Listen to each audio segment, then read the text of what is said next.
Assalamualaikum warahmatullahi wabarakatuh. Selamat pagi santri-santri semuanya. Bagaimana kabarnya? Semoga kalian semuanya dalam keadaan sehat walafiat, selalu dalam lindungan Allah Subhanahu wa taala. Meskipun belum bisa ke pondok karena halangan, mari kita terus belajar, terus menambah ilmu. Saya mohon maaf jika dalam penyampaian belum maksimal, memang keterbatasan sana sini. Uh, Mari kita mulai pembelajaran kita kali ini dengan berdoa suratul Fatihah. Kita niatkan yang pertama mencari ridhonya Allah Subhanahu wa taala, yang kedua yaitu menghilangkan kebodohan. Semoga apa yang kita niatkan, kita ajarkan, dimudahkan oleh Allah Subhanahu wa taala. Al-Fatihah. A'udzu billahi minasyaitonir rajim. Bismillahirrahmanirrahim. Alhamdulillahi rabbil alamin arrahmanir rahim maliki yaumiddin. Iyyaka na'budu wa iyyaka nasta'in. Ihdinas siratal mustaqim. Siratal ladzina an'amta 'alaihim ghairil maghdubi 'alaihim waladdallin. Amin ya rabbal alamin. Nah, ini iman kepada Nabi dan Rasul. Kita akan mempelajari yang bab tersebut. Ini penting kita ketahui. Mengapa? Karena kita berada di jalan seperti ini, menjadi orang yang beriman ini tidak lain adalah berkat adanya utusan Allah Subhanahu wa taala tersebut. Kita sebagai orang beriman, orang Islam, berarti kita wajib mengimani para utusan-utusan Allah tersebut. Nanti utusan Allah itu ada berapa, terus siapa saja yang diutus, nanti akan kita pelajari bareng-bareng di sini.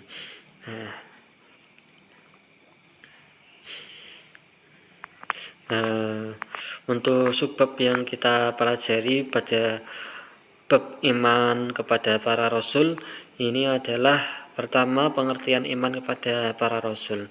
Iman pada rasul itu seperti apa? Pengertian itu, definisi itu penting menurut saya. Mengapa? Karena ini adalah pondasi untuk menuju langkah selanjutnya. Jika kita mengetahui pengertian itu terlebih dahulu, otomatis nanti pada selanjutnya itu akan membantu. Terus setelah itu sifat-sifat para rasul ini apa saja. Kalau kita tidak tahu sifat-sifatnya para rasul, otomatis kita tidak mengetahui lebih dekat siapa rasul tersebut. Seperti kita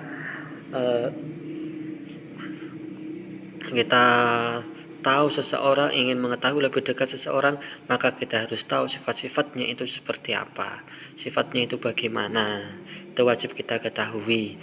Terus selanjutnya adalah kisah perjuangan para rasul. Nah, dengan mengetahui kisah perjuangan para rasul, maka kita akan mengambil ibrah dari situ. Nanti setelah tahu perjuangannya para rasul, otomatis kita akan semangat dalam berdakwah, dalam belajar dan lain sebagainya tersebut.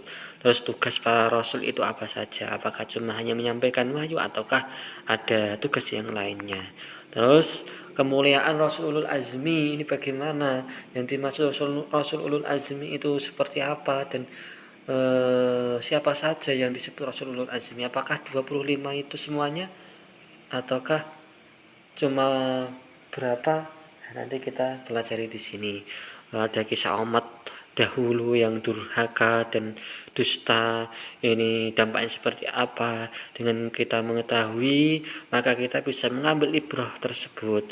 Kita bisa berjalan di dunia ini bagaimana sih semestinya itu, dengan mengambil kisah-kisah umat terdahulu tersebut. Terus hikmahnya ini bagaimana? Hikmah meneladani, beriman ini nanti akan berimbas kepada kehidupan kita nantinya. Nah, kita langsung saja menuju pada pengertian iman kepada Rasul. Nah, secara bahasa, iman itu adalah membenarkan atau tasdik dan meyakini, atau bermakna yakin. Dalam bahasa Arab itu tasdik wal yakin, membenarkan dan meyakini. Meskipun kita tidak tidak melihat para rasul, para utusan Allah Subhanahu wa taala tersebut, tapi kita menjadi orang beriman kepada beliau, kepada Nabi Muhammad SAW khususnya, itu adalah yang luar biasa. Bagaimana tidak luar biasa, kita hidup 14 abad setelah diutusnya Nabi Muhammad SAW, tapi kita punya rasa cinta kepada beliau, kita punya mahabbah kepada beliau, kita ada rasa rindu kepada beliau. Ini adalah hal yang luar biasa yang tidak bisa dirasakan oleh orang lain, orang yang tidak beriman tersebut. Kita itu di Indonesia ini, kalau dari geografisnya, dari jaraknya, Nabi diturunkan itu adalah di Arab, sedangkan kita di Indonesia dari jaraknya ini saja sudah jauh. Tapi kita iman kepada beliau, kita merindukan Rasul-Rasul Allah, khususnya Nabi Muhammad SAW. Ini adalah hal yang luar biasa bagi umatnya Nabi Muhammad. Nah, nanti umat yang terbaik itu, umat yang dirindukan oleh Allah, oleh Muhammad SAW, oleh Nabi Muhammad SAW adalah kita ini, yaitu orang yang jauh dari jarak beliau akan tetapi penuh rasa iman, punya mahabbah kepada beliau. Semoga kita didaku oleh umat Nabi Muhammad sehingga mendapatkan syafaatnya di yaumil qiyamah nanti. Amin ya rabbal alamin. Itu ini saya bacakan beriman, gitu. Beriman kepada Rasul ini merupakan rukun iman yang keempat. Terus beriman kepada Rasul mengandung maksud meyakini dengan sepenuh hati bahwa Allah telah mengutus para Rasulnya untuk menyampaikan wahyu kepada umatnya. Para Rasul bertugas menyampaikan wahyu dari Allah untuk memberikan petunjuk bagi umat manusia ke jalan yang lurus sehingga dapat mencapai kebahagiaan di dunia dan di akhirat. Oleh sebab itu, kita wajib mempercayai dengan sepenuh hati terhadap kerasulan para utusan Allah SWT.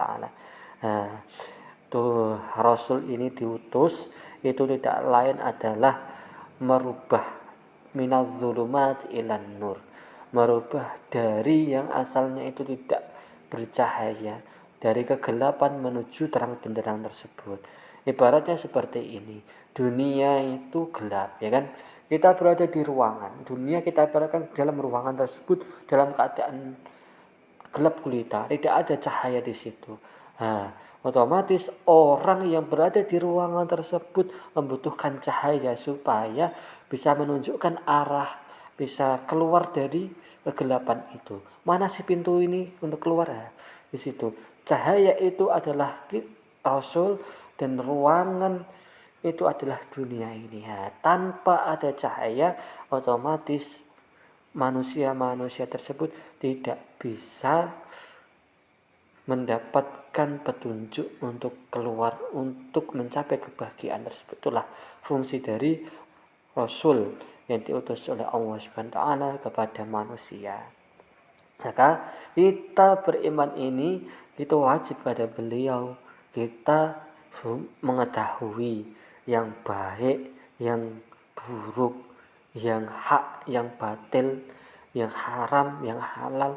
Ini tidak lain adalah dari utusan-utusan Allah tersebut. Karena kita Islam, maka kita wajib sekali beriman kepada Nabi Muhammad SAW, meskipun jarak kita dengan beliau ini sangat jauh sekali.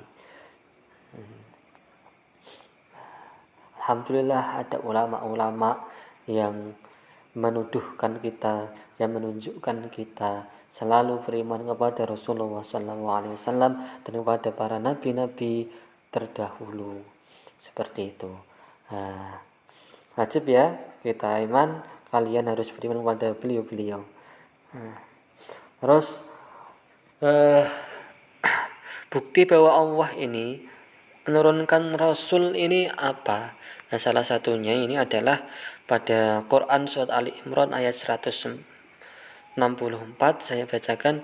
A'udzubillahi minasyaitonirrajim. Laqad manallahu 'alal mu'minina idz ba'atsa fihim rasulan min anfusihim yatlu 'alaihim يتلو عليهم آياته ويزكيهم ويعلمهم الكتاب والحكمة وإن كانوا من قبل لفي ضلال مبين. Sesungguh Allah telah memberi karunia kepada orang-orang yang beriman ketika Allah mengutus di antara mereka seorang Rasul dari golongan mereka sendiri yang membacakan kepada mereka ayat-ayat Allah, membersihkan jiwa mereka dan mengajarkan kepada mereka Alkitab dan hikmah. Dan sesungguhnya sebelum kedatangan Nabi itu mereka adalah benar-benar dalam kesesatan yang nyata. Nah, ayat tersebut memberikan penjelasan kepada kita bahwa Allah mengutus Rasul dari kalangan manusia sendiri sehingga dapat diteladani. Umat Islam wajib mengimani seluruh Rasul yang diutus oleh Allah Subhanahu Wa Taala. Kita tidak hanya diperintah untuk mengimani Nabi Muhammad SAW, tetapi juga harus meyakini seluruh utusan Allah sepanjang zaman yang jumlahnya ada 25 tersebut. Nah, ini ya. Ini disebutkan bahwa fungsinya Rasul itu adalah menunjukkan sebagai petunjuk, mengajarkan kepada umat manusia, mengajarkan apa kitab yang diberikan kepada beliau dan juga mengajarkan hikmah atau suri tauladan tersebut.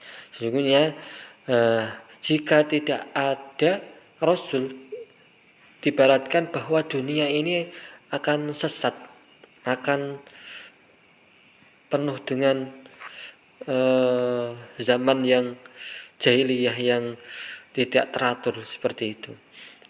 Sebagai manusia, sebagai umat Islam, kita wajib mengimani semuanya ini. Tidak hanya kepada Nabi Muhammad, akan tetapi kepada nabi-nabi sebelumnya. Ini fungsi, gitu. Allah mengutus Rasul itu dari kalangannya sendiri, dari golongan manusia. Itu tidak lain di sini disebutkan bahwa manusia supaya bisa mencari atau mengambil suri tauladan dari beliau itu, dari Rasul-Rasul tersebut.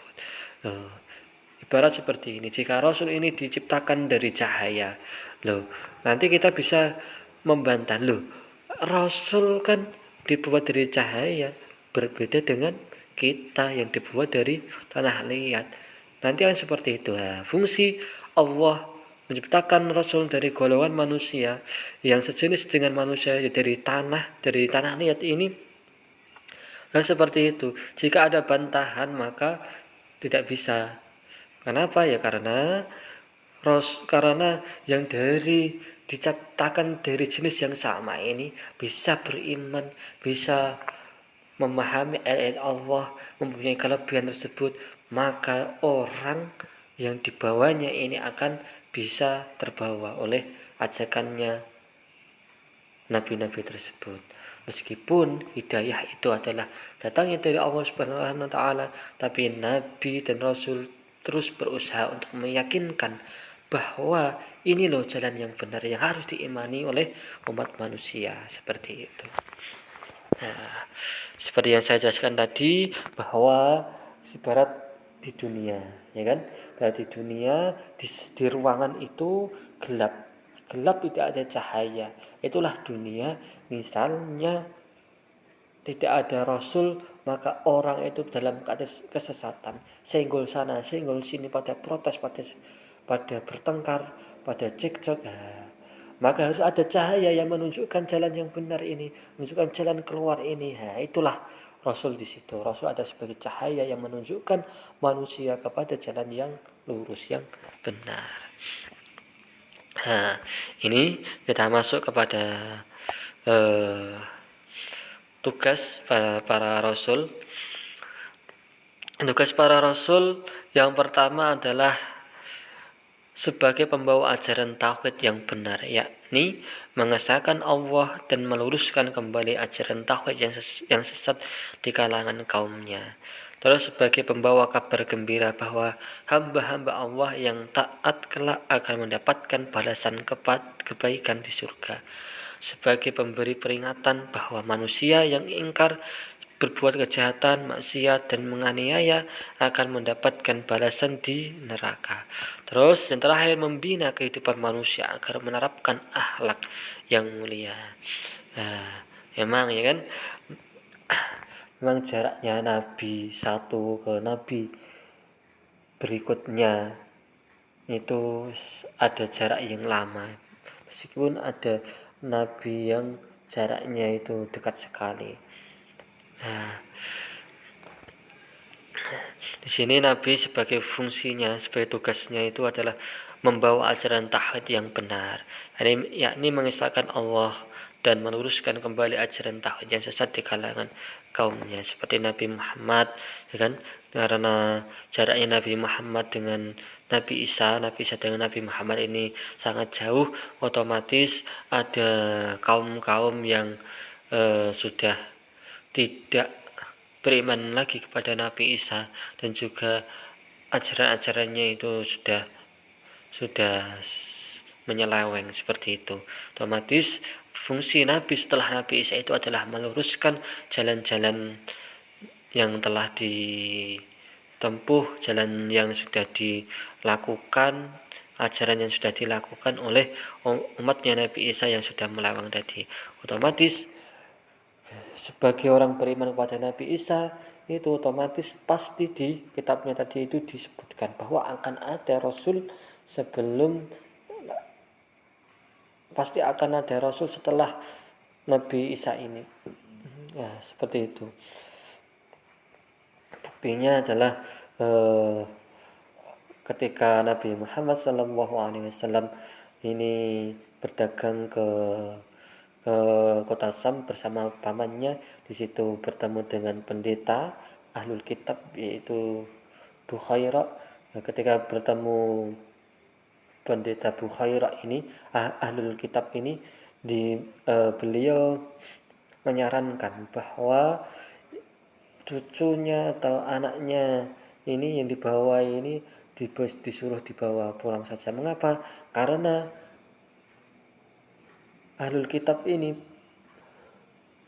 Bukhaira ini mengetahui bahwa di dalam dirinya Nabi Muhammad SAW ini ada khatamun nabiyyin, ada tanda-tanda kenabian tersebut seperti yang dijelaskan di kitab beliau pendeta ini, yaitu di kitab Injil.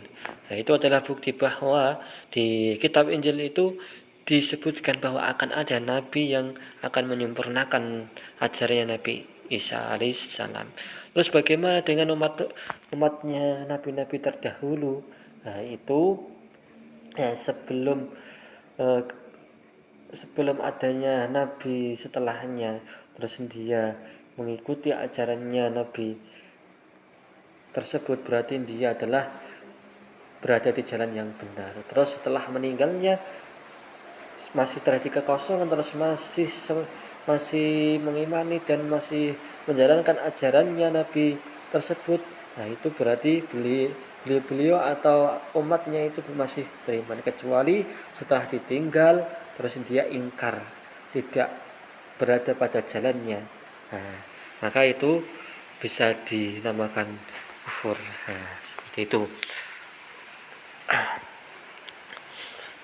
Tidak lain, fungsinya nabi ini adalah sebagai pembawa kabar gembira bahwa hamba-hamba Allah yang taat kelak akan mendapatkan balasan kebaikan di surga.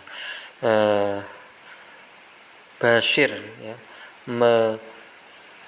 nabi itu menyampaikan kabar gembira dan juga basyiron wa nadhiran, mengabarkan, membawa kabar gembira dan juga membawa kabar buruk atau menakut-nakuti atau berupa ancaman tersebut. Bagaimana orang yang soleh tersebut balasannya itu seperti apa, terus bagaimana sifatnya atau balasannya orang yang ingkar ini bagaimana, seperti itu. Nabi ini menunjukkan kepada jalan yang benar, memperbaiki akhlaknya para umat yang dipimpinnya tersebut. Meskipun ada umat yang ingkar, ada umat yang susah untuk diajak, akan tetapi Nabi mempunyai sifat yang luar biasa tersebut, sifat kesabaran yang tidak semua dimiliki oleh umat manusia, meskipun nabi dari golongan yang sama, yaitu manusia. Nah, di sini kita wajib mengetahui sifat-sifat para rasul itu. Nah, kalau kita cinta terhadap seseorang, maka kita harus mengetahui sifat orang yang dicintai tersebut. Nah, maka kita sebagai umat manusia yang beriman kepada Nabi dan Rasul, kita cinta kepada beliau untuk menumbuhkan rasa tersebut, maka kita harus mengetahui sifat-sifat para rasul ini. Bagaimana sih sifat para rasul ini? Nah, di sini secara garis besar sifat para rasul itu dibagi menjadi 3. Ada sifat wajib, sifat mustahil, dan sifat jaiz. Nah, sifat wajib yang wajib ada pada rasul itu ada 4, yaitu sidik, jujur. Nabi rasul pasti mempunyai sifat jujur. Kalau enggak jujur atau kebalikannya bohong, otomatis tidak dipercaya oleh orang lain. Kita sendiri sebagai manusia manusia biasa, misalnya kita berbuat atau berkata yang tidak sesuai dengan yang kita ucapkan tersebut, orang lain saja pasti tidak akan percaya terhadap perkataan kita selanjutnya, akan mikir-mikir 2 kali seperti itu. Apalagi seorang nabi yang membawa amanah menyampaikan wahyunya Allah Subhanahu wa taala, otomatis harus memiliki sifat jujur. Jika tidak jujur, tidak akan dipercaya oleh umatnya tersebut. Nah, ini sifat mulia para nabi ini. Nabi Muhammad saja ya, sebelum diperintah, ada perintah menyampaikan wahyu, itu adalah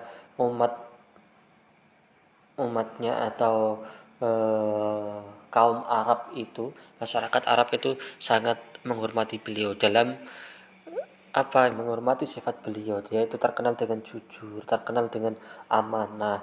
Terus intinya adalah sifat beliau ini baik, akhlakul karimahnya ini adalah luar biasa. Muhammad SAW ini dipercaya dalam berdagang, sehingga berdagang ini luar biasa. Ketika bekerja juga diamanahi yang luar biasa. Ketika bekerja sama Sayyidah Khadijah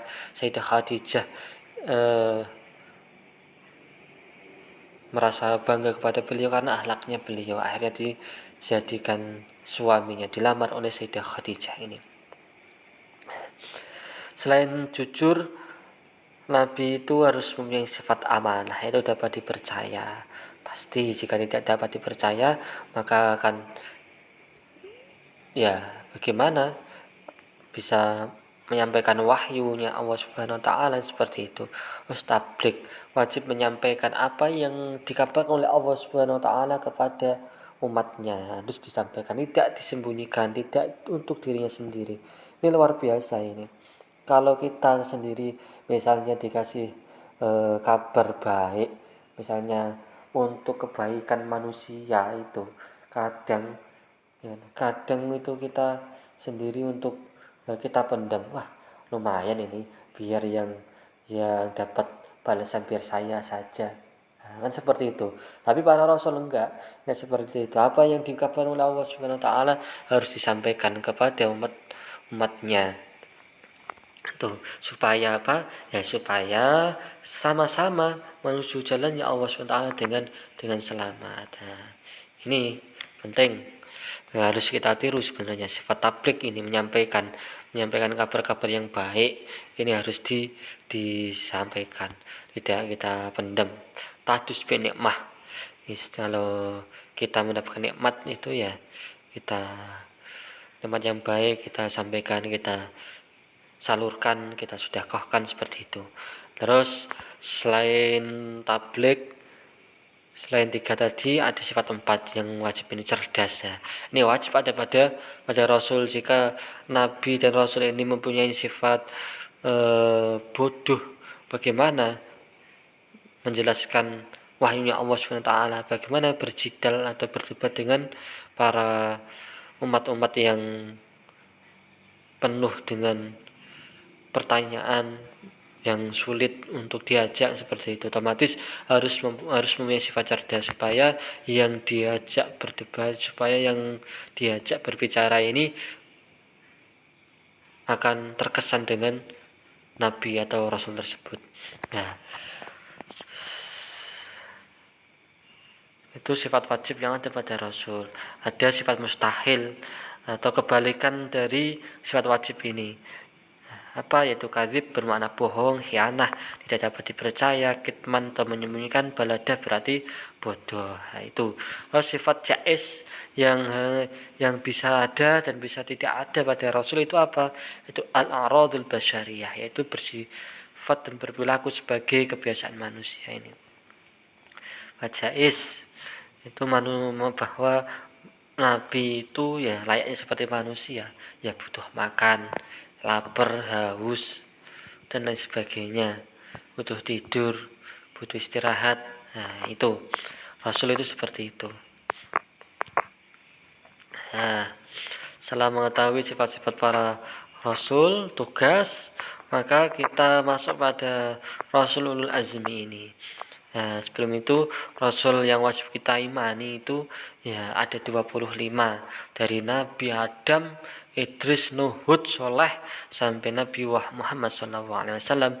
Habib Muhammad ini adalah sebagai khatamun nabiyyin, sebagai penutup para nabi. Jika ada orang yang mengaku bahwa dia adalah nabi, contohnya adalah Musaddiq ini, Isa Gulam Musaddiq, atau siapa itu, Ahmad Musaddiq, Isa Gulam Ahmad itu juga. Nah, ini maka tidak benar itu.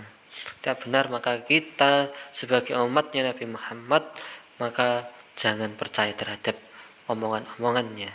Nah, itu. Karena sudah disebutkan bahwa Nabi Muhammad ini adalah khatamun nabiyyin, sebagai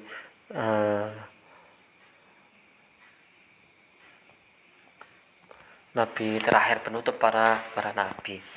Nah, di sini kita masuk pada Rasulul Azmi. Rasulul Azmi itu adalah rasul yang memiliki ketakwaan hati yang luar biasa, mempunyai kesabaran yang luar biasa. Memang nabi itu mempunyai cobaan-cobaan yang berbeda-beda.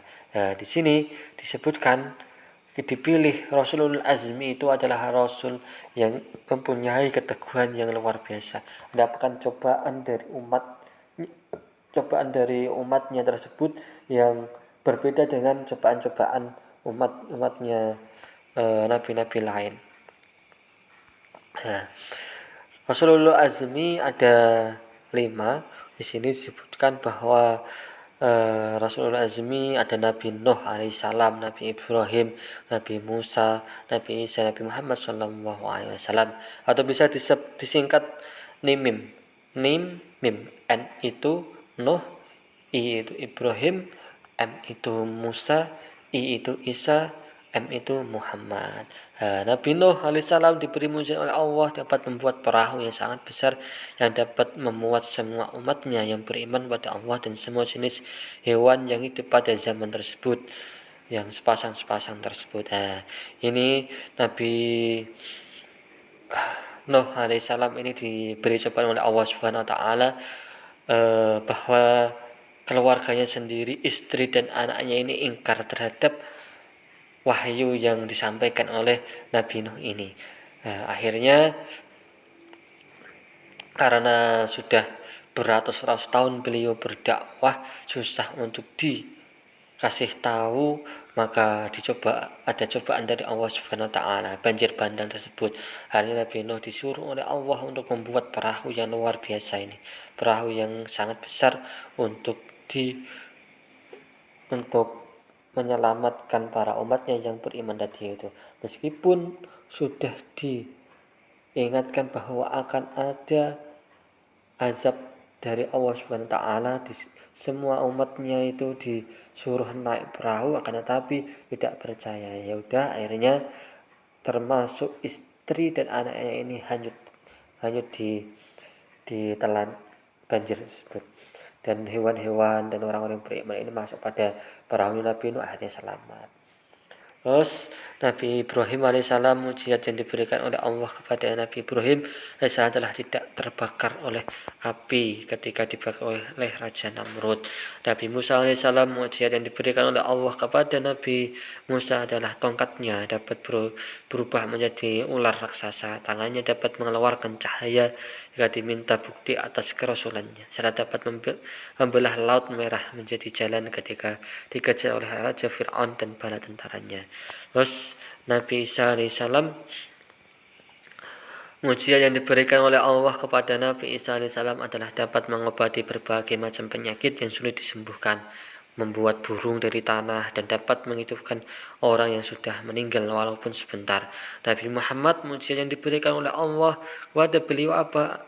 Terbelahnya bulan menjadi dua walaupun hanya tampak dapat mengeluarkan air dari celah-celah. Yang terpenting dari mujizat Nabi Muhammad ini adalah Al-Quran yang masih terjaga sampai sekarang ini. Al-Quran yang dimanapun Al-Quran itu sama, di sana, di Arab, di Amerika, ya seperti itu. Hurufnya, bacaannya juga seperti itu, meskipun ada perbedaan langgam, perbedaan qiraat. Terus hikmah beriman kepada Rasul. Hikmah bagaimana? Hikmahnya apa? Yaitu meneladani sifat mulia para nabi dan rasul, seperti bersikap adil, jujur, kesabaran, keteguhan, dan semangatnya dalam berdakwah menegakkan ajaran-ajaran Allah SWT. Kita paham bahwa Rasul itu mempunyai sifat mulia ketika berdakwah, ada halangan, ada rintangan. Nah, di situ berarti kita sebagai umatnya, kita sebagai orang beriman kepada beliau, maka kita harus bersabar ketika menyampaikan risalahnya Allah Subhanahu wa taala. Jangan cengeng. Terus umat terdahulu mengalami kehancuran dan mendapat azab dari Allah karena mereka ingkar, sombong, dan menyekutukan Allah. Hal ini menjadi pelajaran bagi kita untuk senantiasa menjaga keimanan dan perilaku kita agar sesuai dengan ajaran Allah Subhanahu wa taala. Nah, ini azab-azab atau bencana-bencana yang diterima oleh umat terdahulu itu disebabkan karena apa? Ini harus kita hindari pada zaman kita ini. Contohnya adalah sombong, ingkar, menyekutukan Allah. Kita harus kita hindari tersebut. Kita wajib beriman, wajib bersikap baik pada siapapun, jangan memperdulikan orang lain. Kita dalam berbuat baik itu harus bersabar. Kita beribadah harus bersabar. Kita menjauhi maksiat itu harus bersabar. Balasan kepada Allah kita harus bersabar terlebih dahulu.